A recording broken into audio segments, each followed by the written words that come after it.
Hey everybody, welcome to Harmon Garage. I'm Aaron. In the last video that I put out, I tore down and checked out that small block Chevy 350, and I asked you guys to let me know if you wanted to see me put it back together. And I got quite a few comments that said, heck yeah, we want to see you put the motor back together, so you're getting your way. I'm going to finish cleaning up, paint, and reassemble the motor on this video for you guys. So here's the motor. I already went ahead and did a lot of cleaning on the block. It's cleaned up pretty good. I put a new front cover seal and a new timing cover gasket in and put the timing cover back on. And that's about all I've done since you guys saw it when I videoed it. So to clean the block, I literally just used a scraper and a couple different size wire brushes. Scraped it all down, wire brushed all the dirt and grime and stuff off of it, and then just took aerosol can brake parts cleaner and hosed it down. I'll probably, in this video, before I paint it, I'll scuff it up with some Scotch-Brite and wipe it down just to make the paint stick good.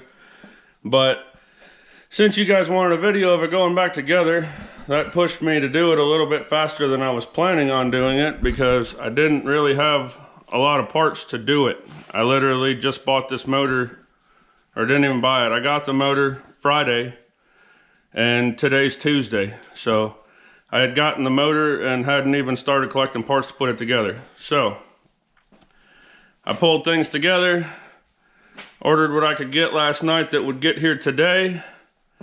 And then if you're in the Columbus, Mississippi area, or plan on being in the Columbus, Mississippi area, there's a speed shop called Sibley's Customs. I've gone there and got things a couple of times. There's not a lot of advertising for it. It's an old school speed shop. Guy's got tons of stuff in stock, and he's got some used stuff, he's got new stuff, he's got really good prices, and he doesn't even know that I'm promoting him on here. This isn't sponsored or nothing. I'm just letting you guys know about a good deal. So, with the exception of the oil pan and the water pump, I got all this stuff from Sibley's this morning. Walked in there, he had it in stock for a very reasonable price. I bought it, walked back out, and came back to the shop. So I got valve covers, an intake, a distributor, alternator bracket, and that's about it. But he had it all. I walked in, told him what I needed. He grabbed the stuff, set it on the counter. I paid for it, and I walked out. It's a great place. So if you're in the area and you're needing some parts or something, look him up. He's a good guy. But in the meantime, I got the motor over here in the paint booth, away from long step, and it's just brought it over here so I could paint it, because this is where I try to keep all my paint mess. So we're gonna go ahead and roll it over real quick. We'll torque down that main cap and that rod end that I took off yesterday because I forgot to do it, but I remembered, so that's good. And then we'll get the oil pan and stuff put on it, and then we'll start slinging some paint. Okay, I got my torque wrench out here, and I'm gonna go ahead, I think it was this cap that I took off, and I don't have the right socket over here, so we're gonna go ahead and torque the rod, because I know I got the right socket for that.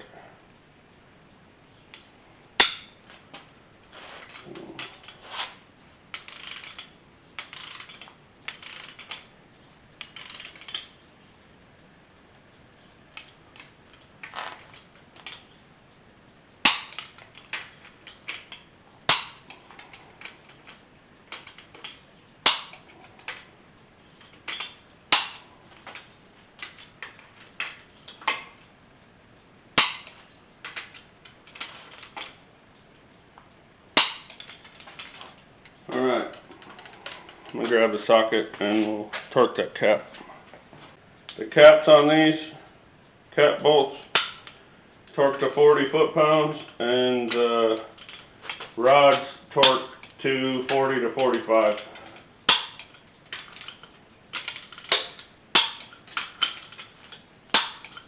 So we got those torqued out, and now we're going to go ahead and tackle this oil pump. Okay, so for the oil pump, I just went ahead and went with a standard Melling M55 is the part number. Just a standard replacement oil pump. I usually like to go with the high volume ones, but this is what they had in stock. So before I take it off, I'm going to try to get this screen off, because it's easier to get it off with the oil pump bolted to the motor than it is afterwards. So let me grab a dead blow and we'll see about getting that to move. Alright, I don't know why. There's absolutely no reason for it, but I caught myself kind of getting in a hurry, and I don't need to be in a hurry. There's no rush to do this. I just want to do it right and get it done. So I'm not having the tools I need to do stuff, and I'm not prepared and parts and whatever, so we're going to slow down a little bit and just do it. So I got my screen off. I'm going to take this over by my one of my drain pans, and I'm going to hose it out through the tube and back flush the screen really good with brake parts cleaner. And it doesn't look terribly dirty. There's nothing on the screen, but I'm just going to go ahead and get it as clean as I can before we put it back on the other one. I generally replace these screens, the pickups, but when I went and got the oil pump, they didn't have one in stock and whatnot. But this is why you want to make sure you clean them real good or replace them. I went over to clean this out and I looked up in there to see if it was clean, and this thing is full. Not full, but like this whole half of it was plugged with silicone, so that's cutting off half of the thing's suction. So you want to be careful, make sure you get that done. I should just go and find another one and replace it, but I've already spent time cleaning this one out, and except for that, it doesn't look too bad. But something you always want to make sure you check. Up underneath here can hide a lot of stuff. Alright, so I got this all cleaned up and cleaned out and all that good stuff. Got everything dug out of it, sprayed it off real good with brake parts cleaner, sprayed it out with brake parts cleaner. But what I just showed you about all that silicone in there brings up another really good point. None of the gaskets to put this motor together were designed to need silicone to seal. Now, I don't use hardly any silicone. You will see me use it, but I put just a really thin layer on just to hold the gasket while I put the part on, and that's it. You shouldn't need to gob silicone all over something to get it to seal, because if that's the case, something else isn't right, because that gasket that comes with the part should be able to go on there dry and do its job without having silicone. I think my battery's going good on this. Well, maybe not, maybe it's just tight. There we go. So basically what I'm saying is you don't have to overuse silicone or really even use it at all. So we're going to go ahead and pull our oil pump out, and then you got this rod here. This is your oil pump priming rod is what they call it, and that's what this groove down here, if you can see it, that groove in there, that's what your distributor sits in. And that's what, when the cam turns your distributor, it turns this rod which spins your oil pump. That's how you get your oil pressure. So I'm going to grab a rag so I can wipe this off good, and then we'll go ahead and put that oil pump back in. Alright, the oil pump's a machine fit. It doesn't have a gasket or anything, but I want to go ahead and make sure that I clean all the old junk off of there. Get the leaves out that were put in it when it was assembled, you know, that kind of stuff.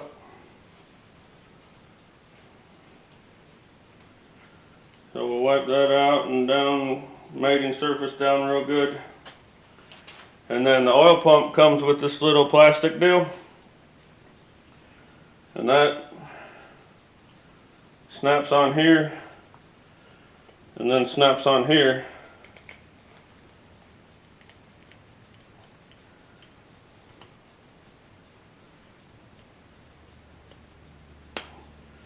and then there's a groove in the oil pump, and there's a male groove on this end of the shaft, and it slides into the oil pump, and that coupler kind of holds it there. So we got that all slid in, and now I'm going to slide our pump, and these aftermarket ones aren't as good as the originals.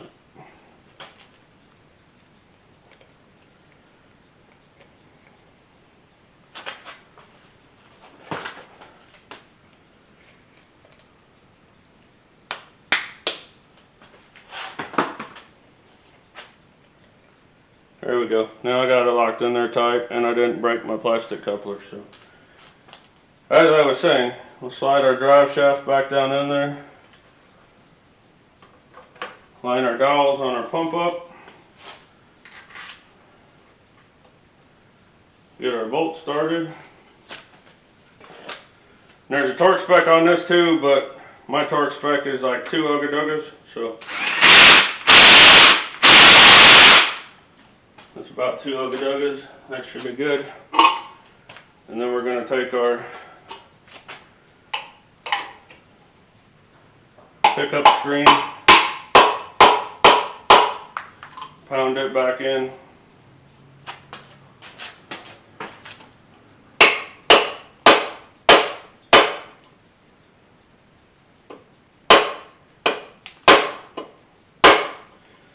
You want to make sure you get these seated really good.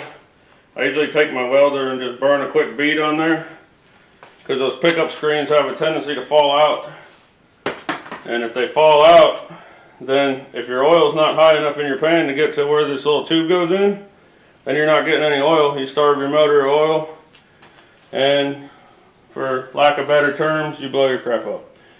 So, because this one's pretty loose, no matter how much I beat on it, I'm going to drag the motor all the way back over to by the welder, and I'll cover up the crank and everything for slide purposes, and then I'm just going to take my welder and turn it up pretty hot and just zap that. This is cast and this is tin, so it doesn't weld real good, but you can usually get a little zap on there that'll keep it from falling off at least, so that's what we're trying to do. Okay, so I'm curious to know how many of y'all caught this. I had a little bit of a duh moment, I guess, because I'm sitting here like, man, oil pump's in there, I put my screen on, now I got to roll this damn motor all the way over to my welder to tack it on, cover everything up, blah blah blah, and I was just getting ready to do it. I went and pulled my welder out. My buddy called me, and we were talking, and he goes, why don't you just pull the oil pump out, carry it over to the welder, and weld the screen on? And I'm like, duh. So if you caught that before I did, leave me a comment, tell me I'm an idiot. But anyways, I just went over and I put a little tack right there and a little tack right there. You want to make sure you don't get too much heat in that tube, because if you melt a little hole through it, then it can suck air when it's trying to suck oil down here. I'm not saying it'll for sure happen, but there's a chance of it. So I always usually try to focus the welder on the pump itself and get it nice and hot and going, and then I just reach up and touch the screen. And that thing's nice and tight in there now. It ain't going nowhere, so now we'll install it and keep on going.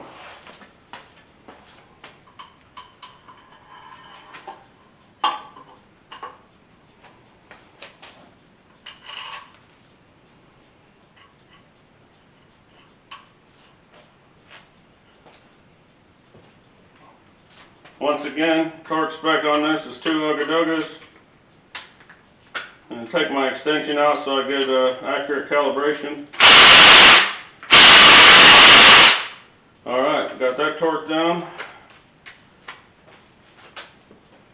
Now I'm going to go get some brake parts cleaner and some clean paper towels, and I'm going to clean up my surface here really good where my oil pan's going to go, and get my oil pan and my gasket together, and my bolts and wrenches and everything I'm going to need, so I don't have to stop you guys a couple times.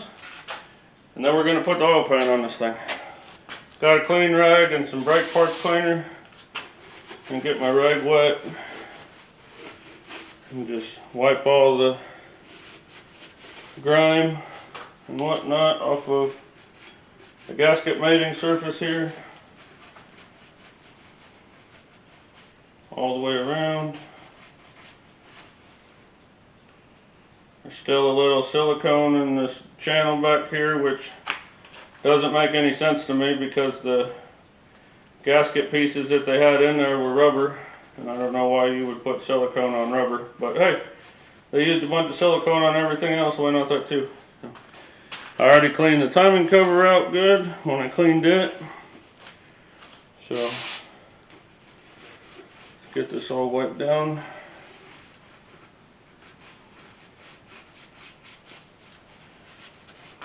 Alright.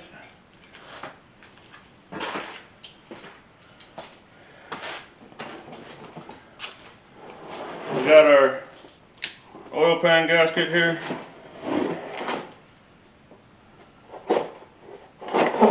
I swear by these oil pan gaskets. I'll show you what it is in a second, but these are the only ones I'll use. Part numbers right there. And it's a one-piece rubber gasket, and ever since I got the first one of these and started using them, I've never used anything else for an oil pan gasket on a Chevrolet. Big block, small block, doesn't matter. Comes with all new bolts, star washers, everything you need. So it comes with these little plastic dowels, and you take those and you screw them into your 4 bolts, the 2 in the front and the 2 in the rear that are bigger than the rest of them. They're 5/16 instead of quarter. I know I just popped a hole in there to get that one out. Where'd it go? There we go. You screw those in there, and then you're going to set your gasket down on it.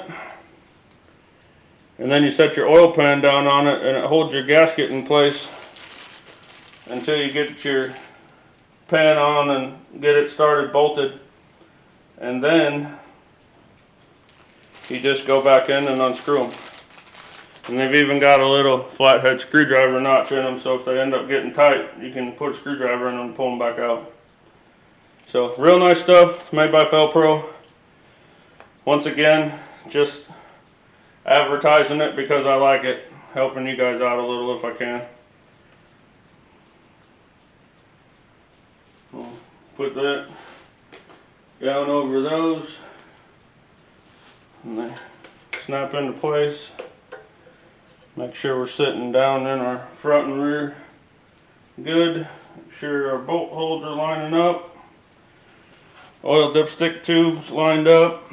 Now, I just went to the local parts store and ordered a stock replacement oil pan. I don't know what year exactly this motor is, so I just told them I needed a pan for a 75 Chevy pickup with a 350 with a driver's side dipstick tube, because that's what this has. They ordered me this pan, and it came out, it's identical to the one that I took off, so we're in good shape there.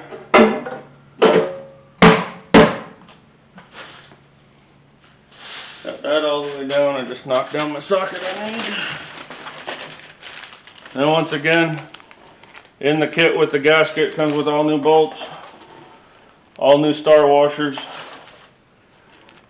which they didn't used to, and you'd usually end up going and buying new bolts yourself because these gaskets are so thick that bolts weren't long enough. So they resolve that problem for you by sending bolts with it now.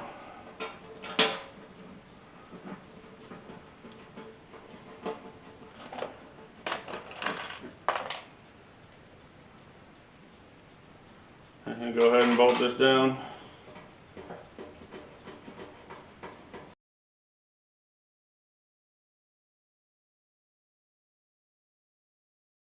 Alright, I'm going to start my way at the back of the pan and evenly work my way up to the front Usually when you tighten down an oil pan, same with valve covers, timing covers, you don't want to like get them as tight as you can. You just kind of want to run them down snug and give them about a half a turn. With these gaskets, like this one that I'm using, they have little like rubber spacers right where all the bolts, or plastic spacers where all the bolts go, so you can't smash it. So I'm still not gonna like, you know, give her the beans, but I'm gonna I'll just run them down until they're tight. Like this thing here is decent, but it don't have a huge amount of foot-pounds, and I'm not gonna let it crank on it. So I started to film this already, and my battery went dead, so those last two bolts back here were already tight. But I'm just gonna go through and tighten these and go after I go get the right socket.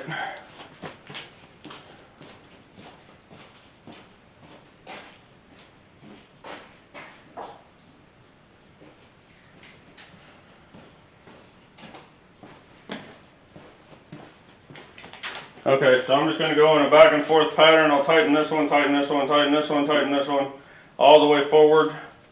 You can start in the middle and work your way out.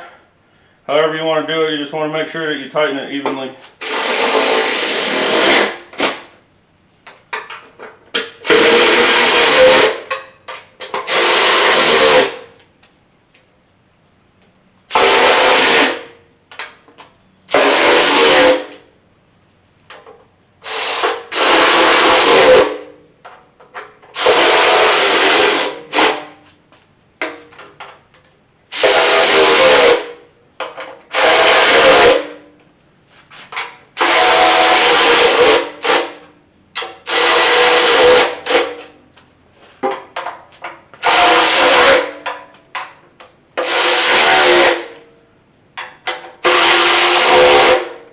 Now I got my two 5/16 bolts in the front.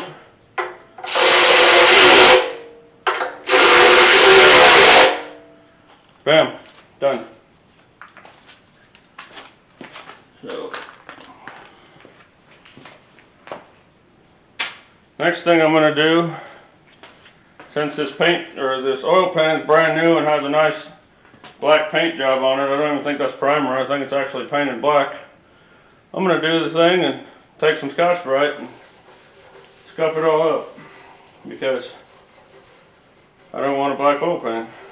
I want it to be the same color as the engine block, so I'm just going to go ahead and scuff it here. Kind of get the bolt heads at the same time. I know everything's fairly clean because, well, brand new. I'll get this all scuffed up.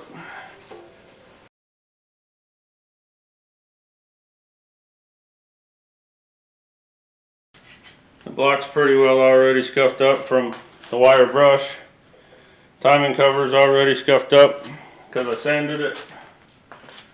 So stuff's all pretty well ready to paint. I'm going to put a piece of tape around my crankshaft so that I don't get any paint in there on the crankshaft. It makes it really hard to put a balancer back on. Just kind of go like that. And then I'm going to grab some towels and I'll stuff them in the exhaust ports. And then for right now, while the motor's upside down, that should be good enough. Because I'm going to flip it over and I'll tape off the intake ports and all that stuff when I paint the top.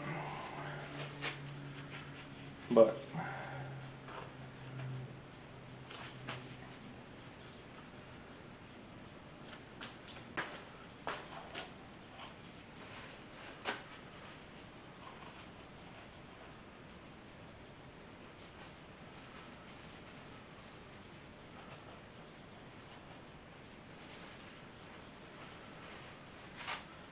I don't worry too much about getting a little bit of paint in the exhaust runners, as long as you don't like it paint the valve.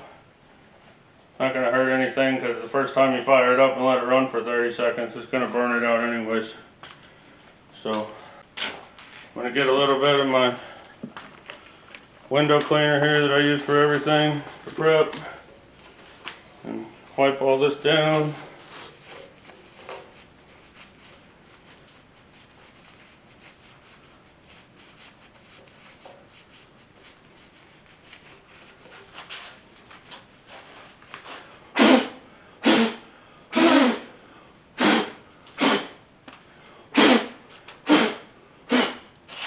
Get my blow nozzle out and blow all the dust out of there.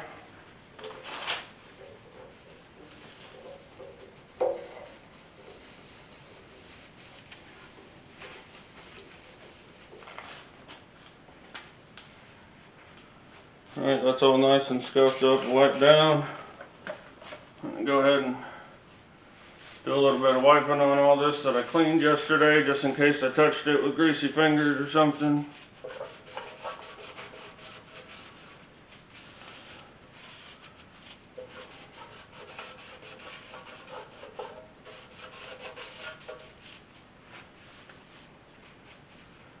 You might ask why I didn't take more time and strip all this old paint off the block or whatever, and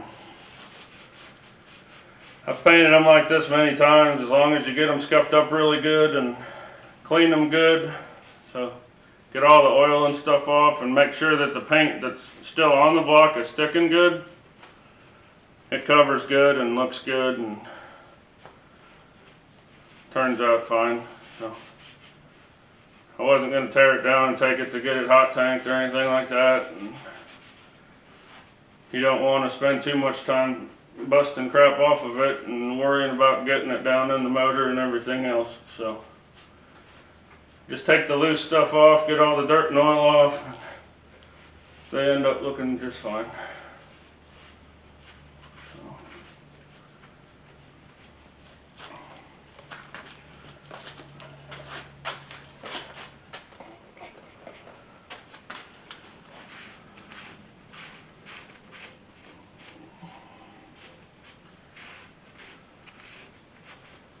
Alright, I'm going to explain this to you guys while you're sitting here watching me wipe this motor down.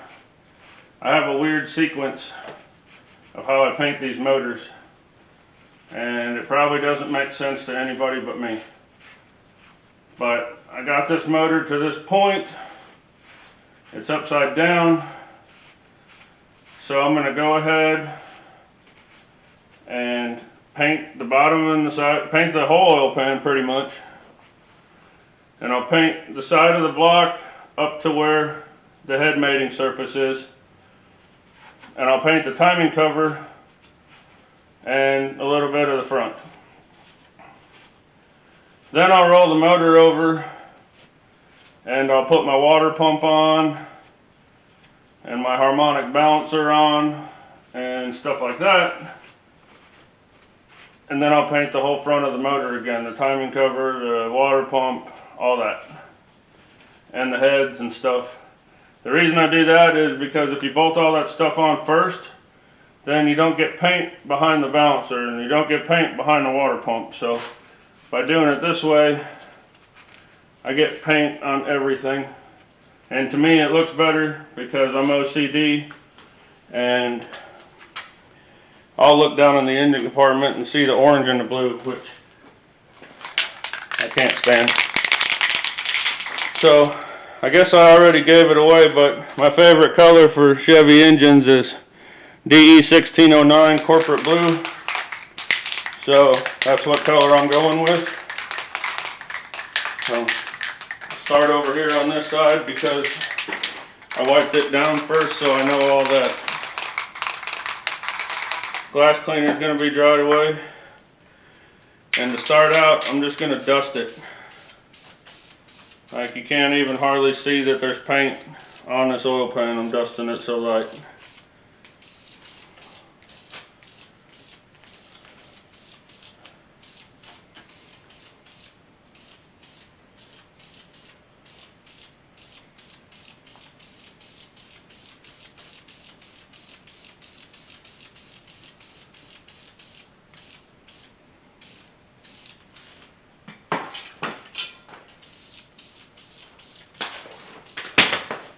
Just tripping on everything. Guess that's what happens when you don't watch where you're going because you're watching what you're doing.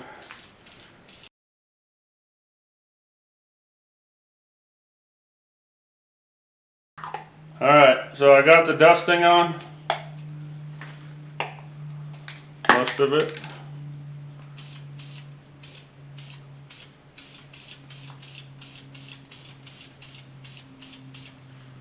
Okay, so I got the dusting on once again. So I'm going to let this sit here and tack up for a few minutes until it's sticky. You can kind of tell by looking at it if you do it a lot when it's ready. And then I'll shoot another coat on it, and then I'll do the same thing, and then I'll shoot another coat on it till it's got a good solid color and everything looks good. And then I'll roll it over, and when I roll it over I'll bring you guys back and show you what I do to paint the top. But in the meantime, I'm gonna turn you guys off. I'll let this tack. I'll put a couple more paint coats on the bottom, which I'm gonna do the exact same way I just did this one, and then I'll roll it over and I'll bring you guys back.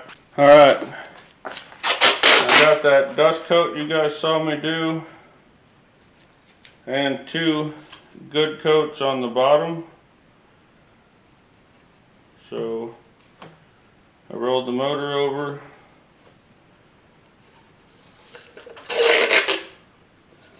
I'm going to put some tape on these intake runners. I laid some towels down in the valley just to keep a bunch of overspray from getting in there.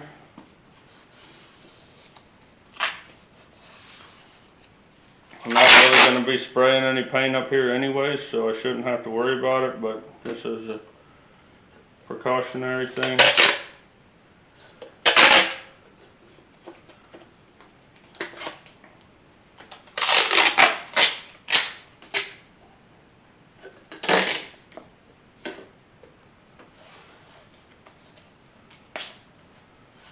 Then I'm going to go get the valve covers that came on the motor because they're rusty and old, and honestly I just don't like them. And I'm going to set those over the rocker or over the heads, and then we'll go ahead and shoot all of the top of the motor. Alright, I'm just setting those on there. Not going to tape them down or anything. Now I'm going to go back and start spraying up here.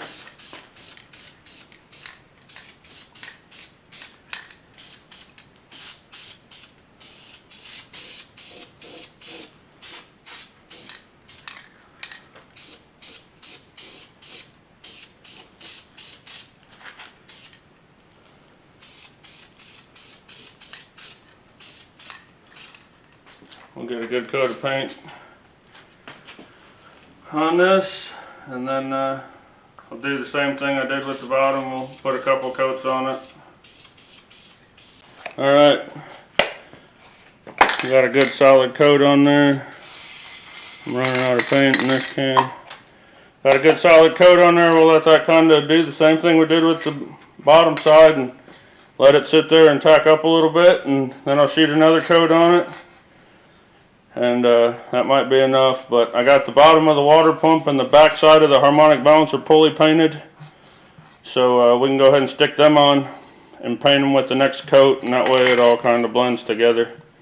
So we're going to let that tack for a little bit, and then I'll bring you back and we'll do what I just said. Alright, I got my balancer all cleaned up and got the inside of it painted. So we're going to go ahead and take our tape back off of here. Did its job. Now on these balancers there's a keyway right there, and there's a keyway here on the front of the crank. It's the only way it can go on, but that's important to be lined up, because if that's off it's going to throw off your timing marks. So we're going to go ahead and get that lined up.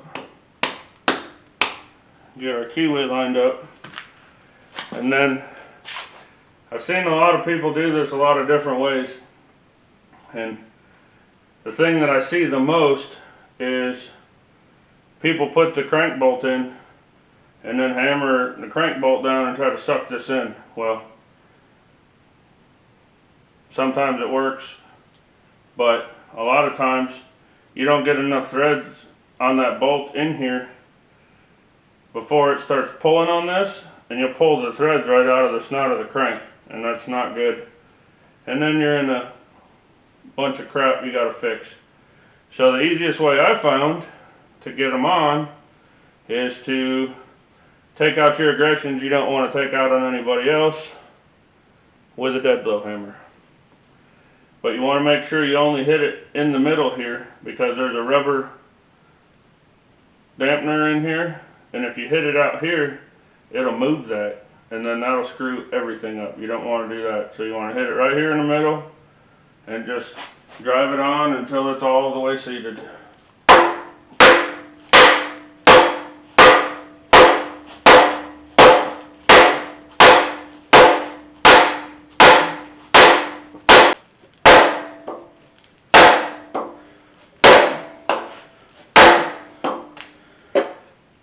And now that's all the way seated. So we're going to go ahead and touch this up. Alright, like I said before, I occasionally use a very small amount of silicone, but I don't usually hardly ever use any. This is one of those situations where I'm going to use just a little bit. I'm going to smear it on really, really thin.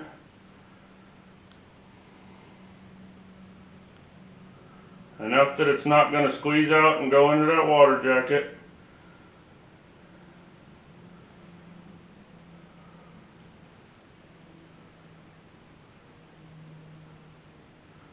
I'm going to do the same thing on the other side.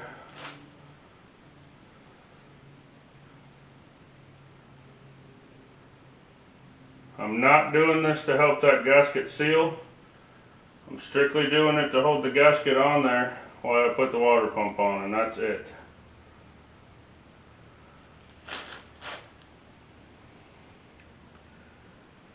So we got our little bit of silicone on there.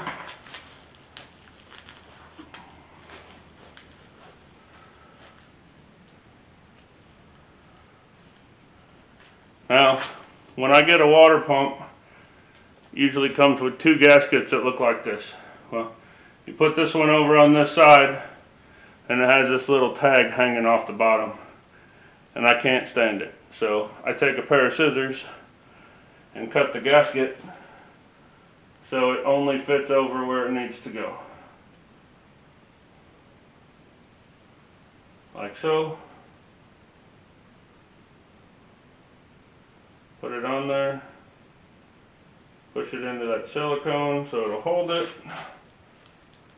Do the same thing on this side.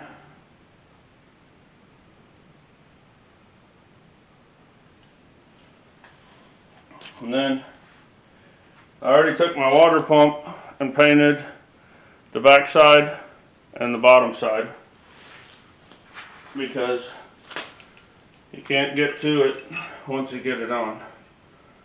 So I did that. I'm gonna get these started here. The torque spec on these is 1 Ugga Dugga with a half-dead battery.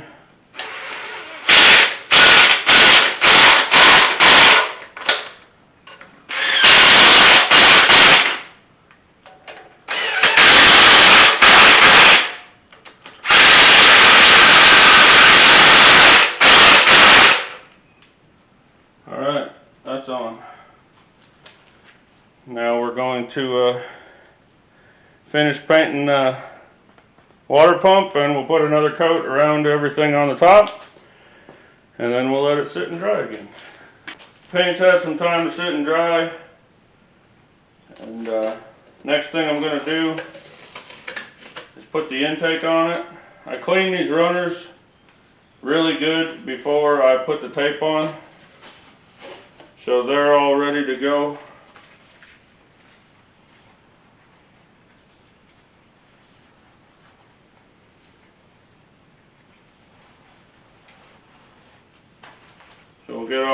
masking material out of there. And then,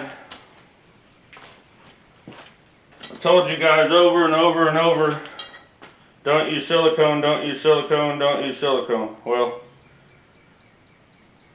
I'm going to put a little bit, just like I did on the water pump, around the water jackets, which it's not that big a deal. Then I'm also going to run a heavy bead all the way across the Great Walls of China here, front and rear. They come with little rubber gaskets. I've never had one not leak when I tried it when I was younger.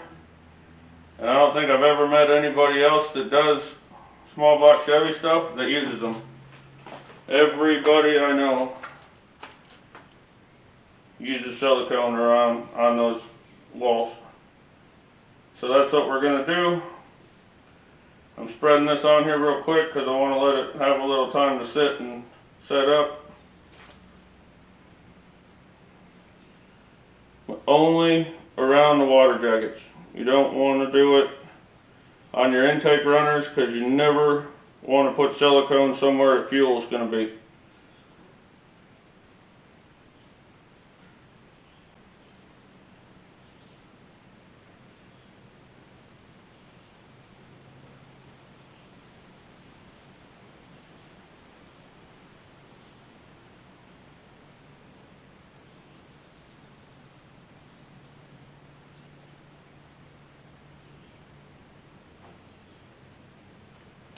And you want to make sure you get plenty in your corners there where your gasket meets up with it.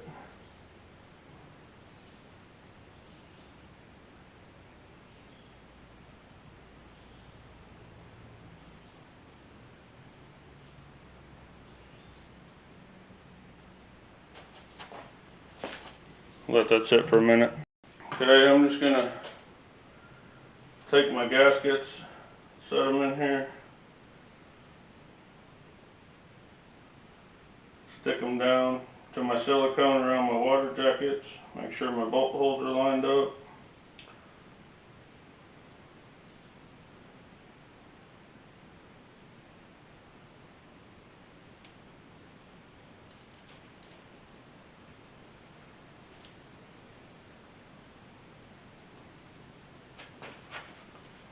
And then I was telling you guys earlier in the video that I went down to Sibley's this morning and he hooked me up. Well, I got an Edelbrock Victor Jr., a used one. Somebody ran nitrous in it at one time. It had nitrous nozzles, but they're all sealed and they're threaded and sealed and have plugs screwed into them. So I'm not too concerned with that. But it's a nice intake, it's in good shape. Nothing's cracked, nothing's broke. Everything looks good. So once again, my daily driver that's supposed to just be a daily driver is turning into a little sleeper, I guess you'd say. That's what we'll call it, a sleeper. Take this and set it down on here real careful so I don't move my gaskets. And so I get it on my walls good.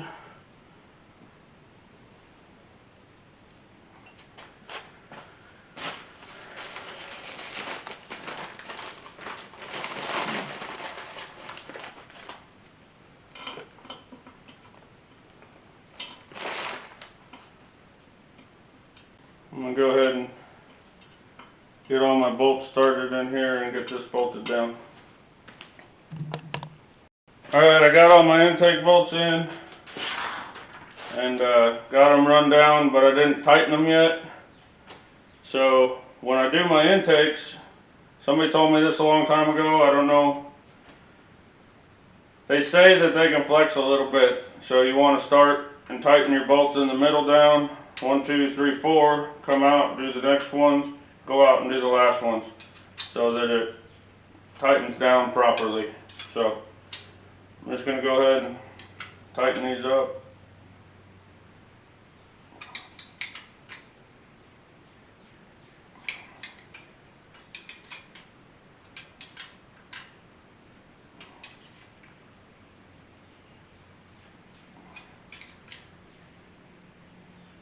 always get my intakes good and tight, because every time I don't, I end up with a vacuum leak and I gotta go back and tighten them down anyway. So I just start out tight and I don't usually have any issues.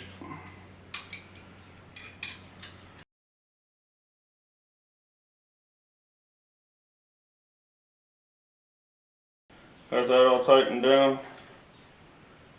I got a dang ant crawling in my intake. Not anymore. So that's done. Couple more things and it's going to be to where it's going to be for right now. So I'm going to get my stuff prepared for the next couple things and we'll knock those out. Okay, I forgot to turn the microphone on the camera, but what I'm explaining here is that I'm using studs instead of bolts for the valve covers.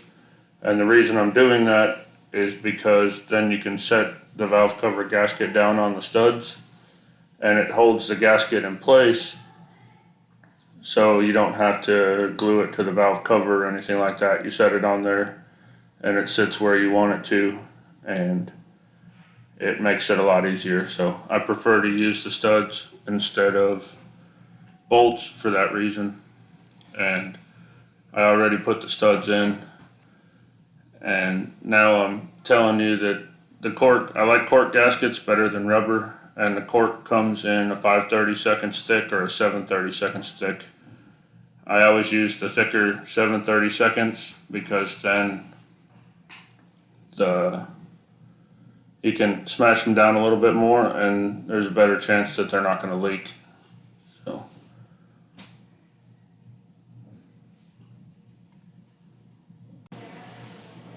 So I'm just bringing you in here to show you that when you use the studs and set the gaskets on there, that they lay out perfect and you're not fighting them when you're putting the valve covers on because they're moving and not lined up and so on.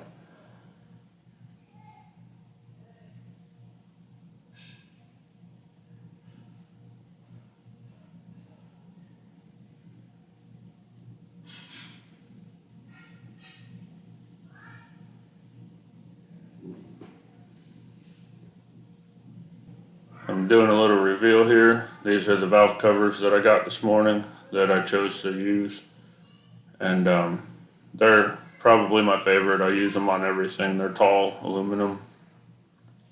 They got bridges where the bolt holes are, so you don't have to use those tabs that go on there. Right here, I'm just saying that they're my favorite. The only thing that would make them better is if they had Harman garage inlaid in the flat spot there. So I'm just gonna set those on, and then we'll put the nuts on and be done installing the valve covers. Alright, now we're gonna change out the spark plugs. I'm gonna run some R44T AC Delco plugs, and I'm starting with that because that's what they had in here. So I'm assuming they knew what they were doing, and this plug is good for this motor. But once we get it in the truck and get it running and stuff, we'll pull the plug and check it and see how it looks. And if the plug's a little cold, we'll run a hotter one. If it's a little hot, we'll run a colder one. We'll just work it out when the time comes. But for right now, that's what they had in here. So I'm going to stick them, same thing back in, see how it does. Alright, now we're going to put our front accessory pulleys back on. I got them painted up halfway decent. They didn't turn out the greatest, but they're not too bad.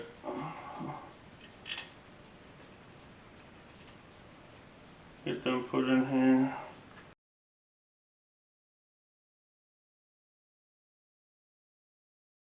I'm not going to crank on this main balancer bolt with the impact because, like I told you, it's a good way to strip it out.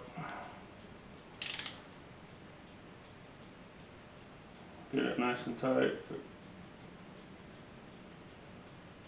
not too tight. Kind of hoping the motor would start to turn over a little bit, but it didn't. We're not going to push it.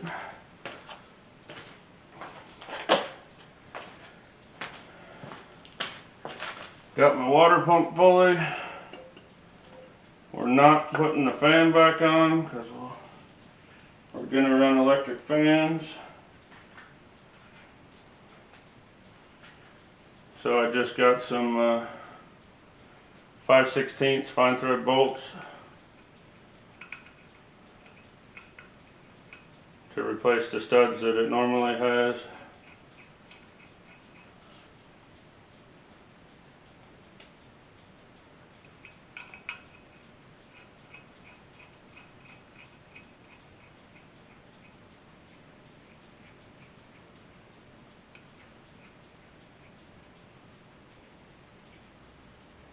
I always make sure it turns because I did this one time and the bolts I got were a little bit too long and they hit the water pump and the water pump wouldn't turn. So, make sure I didn't screw up again.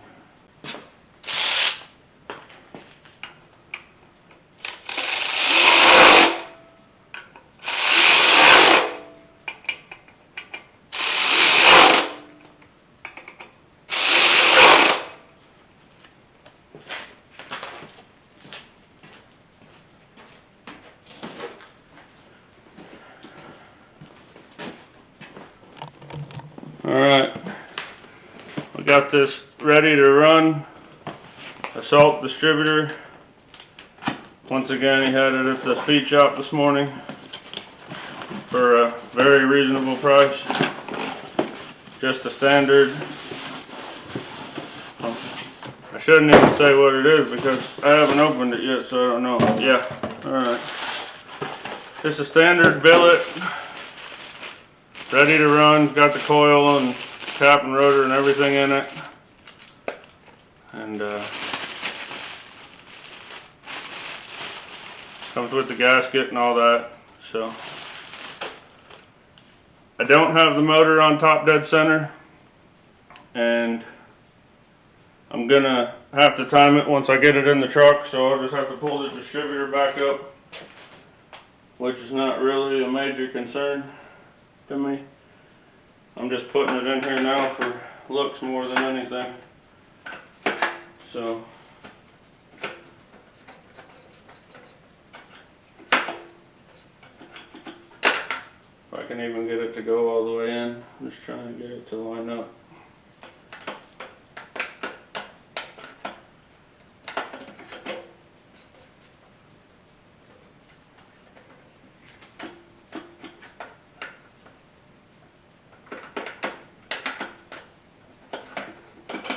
There we go.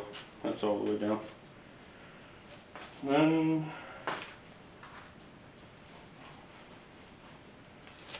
got my hold down that I nicely painted to match the motor because I'm a dork and I do stuff like that. Okay, so come a long way since yesterday morning.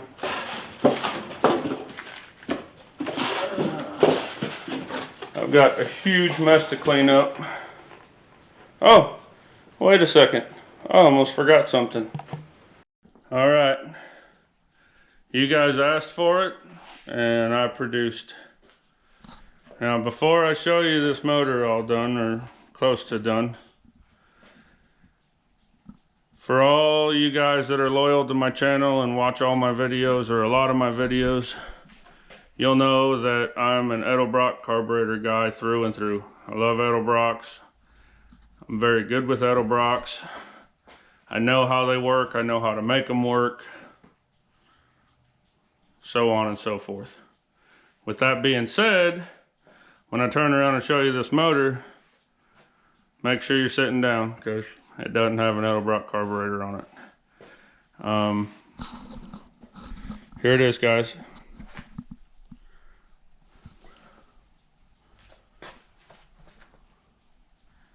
All cleaned up. Now, as far as this Holley 750 goes, I had the carb laying around. came in on another project. We went with an alternate fuel system on that project, and I ended up with the carburetor. Well,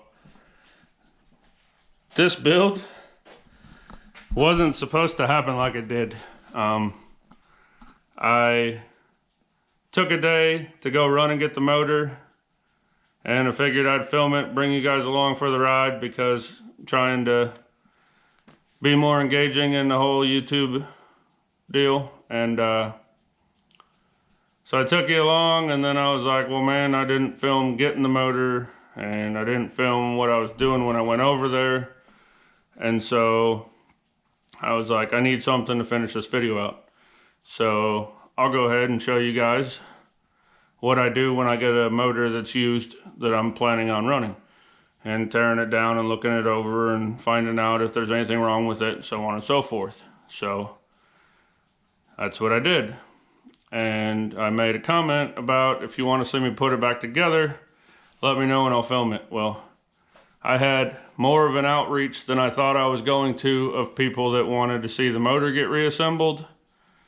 And I really wasn't ready for it. I was going to kind of stuff this thing off in the corner, save some money, collect some parts, and do it down the road. But since you guys seemed interested in it, I did what I had to do to make it work and get it put back together. And this has been a hell of a project for me. I started off tearing it down, we'll say yesterday morning, and then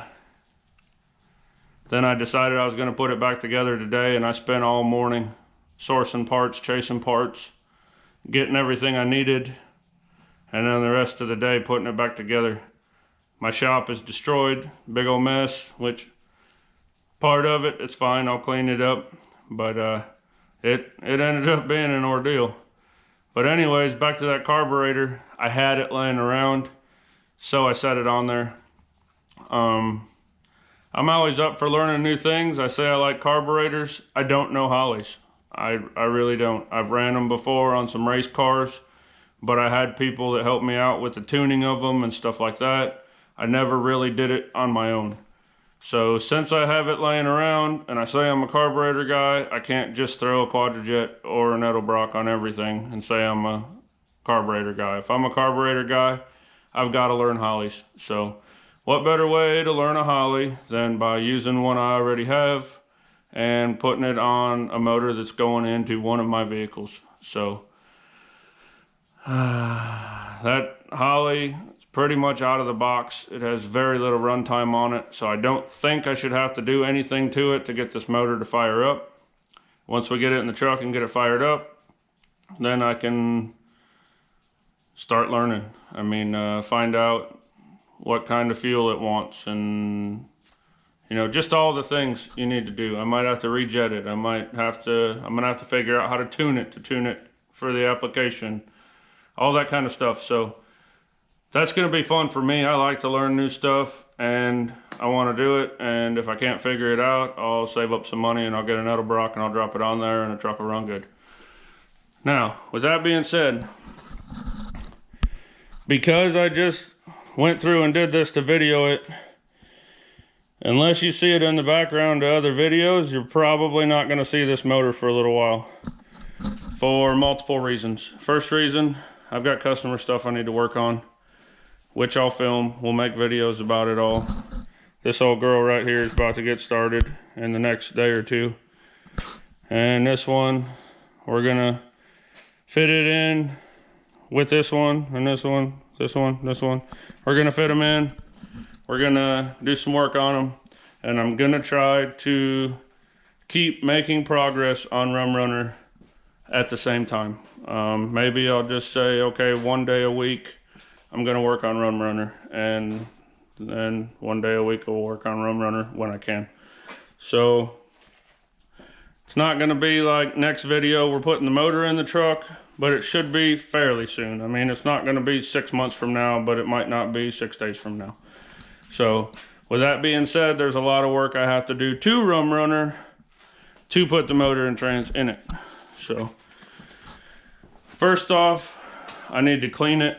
I'm not gonna go down that road of working on something that's all dirty and then trying to clean it up when I'm done again. And as you can see, she needs to be cleaned up a little. There's wiring harnesses I'm not going to use anymore, stuff I'm not going to need anymore. The ABS and all that's probably going to go away, and I'll just put a standard master cylinder on there, rerun all the brake lines. It has 4.3 V6 motor mounts on it. I got to pull them out, put V8 mounts in it.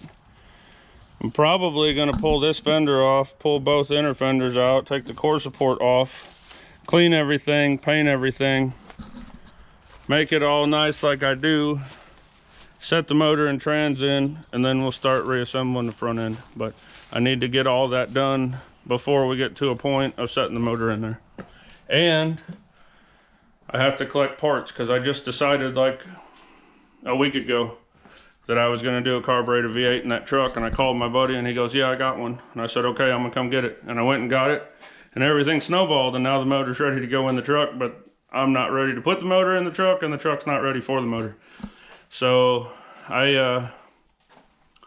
this is all I do. I mean, I'm not one of those people that just goes out and buys whatever I need, because I can't do that. I don't have the resources for it. So I have to slowly collect stuff as I can.